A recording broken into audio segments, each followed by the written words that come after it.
Okay, welcome to the next lesson. We are doing a new activity, and in this one, we're going to break it down into two parts. We're only doing the first part for now, and that's because it is the sort of necessary planning section of this tutorial. So the first part of this is to create a plan. And so if you recall from the shell game, we had a flowchart that we looked at, and we used something called sort of pseudocode, where we sort of planned out the process of creating a game. We're looking at like what's happening in the game. And the example I think I used, and probably you have started thinking about this, is in the pen tutorial, for example, you needed to think about, for drawing a dotted line, you had to think about what's happening in real life. What are the steps? Well, you lift up your pen, you put it where you want it to position, you move it and just put your pen down, start moving it in a certain direction, then lift your pen up, continue moving in the same direction, put your pen down, and repeat this. And this would draw a dotted line for however many kind of repeats you wanted. And that's sort of the process as we get into games and game design, is thinking what has to happen. You need to think about each of the steps that happens as you move through the game, or as like you move through making the game. So let's take a quick look at the game. This is the game right here. I'm going to full screen this. And so we've got the game plays on its own. So unlike more of a complicated game where you might play against the computer, in this case, the two characters here, the girl and the boy, are just having random variables selected for them. And then the referee here, the whistle, is deciding which of those two variables beats the other. Okay, so if I play the game, if I just hit the flag here, we can see that the girl choice and the boy choice is just being randomly generated. Okay, so we've got 3, 3, 2, 1, 1, 1, 2, 2. Okay, and this is just a random generator within the code. Okay, and then so the girl choice is 3, boy choice is 1. So we've got rock, paper, scissors. So 1 is rock, 2 would be paper, and 3 would be scissors. So we've got the boy has got rock, the girl has got scissors, and the ref then decides rock beats scissors. Okay, and then that's all that's happening in the game. Here we have, again, rock beats scissors, but this time it was the girl. Okay, and here we have a tie. Okay, and so your job now is to look at this and decide, in the same way that we did for the previous tutorial, what's happening. How is this working? Okay, and now the way to do that, the way that I'd like you to do that, is to create a plan using the same software that you saw me use for the shell game. So to do that, you're going to go to draw.io. Okay, draw.io. And when you do that, it's going to open this up, and you can say you're going to create a new diagram. Okay, it's going to ask you, it may ask you where you want to save this. Okay, so let me redo this.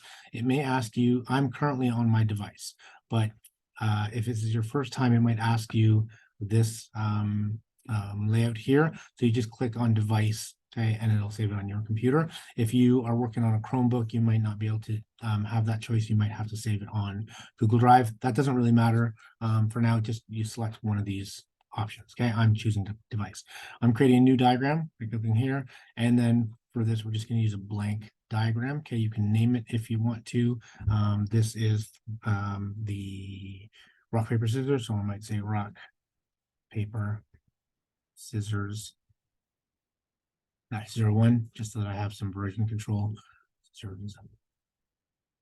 Okay, and I might hit create. Okay, it's going to ask where I want to put it. Rock, paper, scissors. Okay, and I'm going to put it on my desktop. Okay, and save. Okay, now I'm working on, if you get this, you can get it if you want. You don't need to, just close it. I'm working here within this interface, and it's pretty simple to use. Okay, I'm just going to grab whatever shape I want and drag it on here. And there are a couple ways to use this. So if I want to add in whatever the thing that's going to happen, that happens there. And then I can just click here and say what I want the next thing to be. Okay, and then I can say thing 2, and I can click here and say, oops, here, and again, select that, and I can say option or whatever I'm going to do. Okay, so each time I add in, right? So that's pretty straightforward. You can also just drag items from here, okay, out onto your interface, okay, in various shapes, however you like. I'm not worried about the shapes right now. We will learn what these shapes mean, but for now, that's not important. You can also just drag out a text piece, okay, from here, where you can say, I don't know, start, okay, and I might drag that over here, okay, or if I have something that I need to, say, and here that needs a heading, and say it's going to be decision, and I might say here is where the thing does the other decision making, or whatever you're going to put. Okay. You can use whatever you want. Okay. Now you'll notice as you get closer to the edge here, it's just going to expand out. Okay. So this gives you additional control as you don't have to fit it in. It will just expand out your interface. Okay. So don't worry about how big or small this is. It works as you need more room. Okay, so that's that piece of it. Okay, so you're working within this flowchart maker. You may want to start with paper. You may want to start doing this on paper and then transition to this as you kind of get kind of a clearer idea of what's happening. But really what you should be starting with is looking at this and going, what is happening here? Okay, so I've already given you some pieces of it, right? We have variables happening. Okay, at some point we have some say actions happening here. Some students in the past have used variables that were these, which in my opinion overcomplicates it. You could just use the numbers and then have the say according to whatever number wins, up to you. But these are the things that are happening, right? There's a decision happening somewhere. There's a costume change happening somewhere, right? There's actually a couple of costume changes. So these are some of the events that have to happen. There needs to be a reset, and you need to look at this and go, okay, what is happening? All right, so what are the steps? All right. Once you have sort of made your decision about how it's happening, once you've created your flow chart, and you should do this by reviewing the shell game. You should go back to what we did on the shell game, and now that you've done it, you should look at the flow chart that we used to create the original. You can get that just by going back here. Okay, by going back to this tutorial, this guy here, okay, and going through this video, and you'll see at some point here, right, you may want to take a look at this, go full screen here, so you can say, okay, how did this get created? What elements are included in this? And this will give you a better idea of how you should plan yours, okay? Just as a sort of starting point for making those decisions. All right, once you are done that, once you've kind of gone through and started working on your plan, you'll go through that process until you're sort of happy with it and you think you've completed everything. That needs to be submitted. Now, just for reference, I'm going to show you here. This is the if statement that you need to, I've blurred it out so that you can't see it. You need to think about it, but you'll notice it's quite a long kind of nested if statement. There's a lot happening here.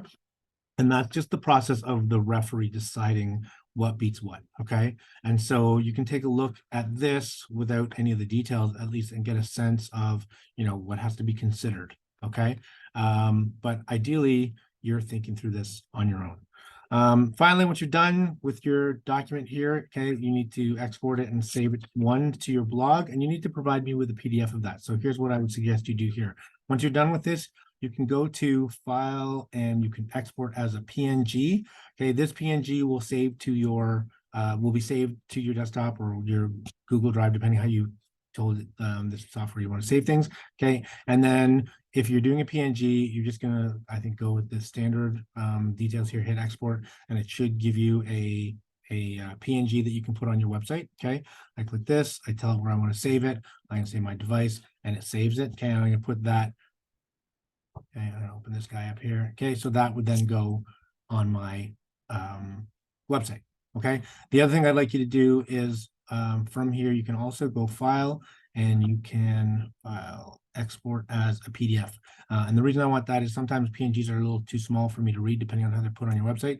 So if you can also export a PDF for me, okay, just go include my copy of my diagram. Okay, say export, tell it where you're going to save it, and you can submit that in your Brightspace. So when you do the submission for 3.8, You can add a file there, okay?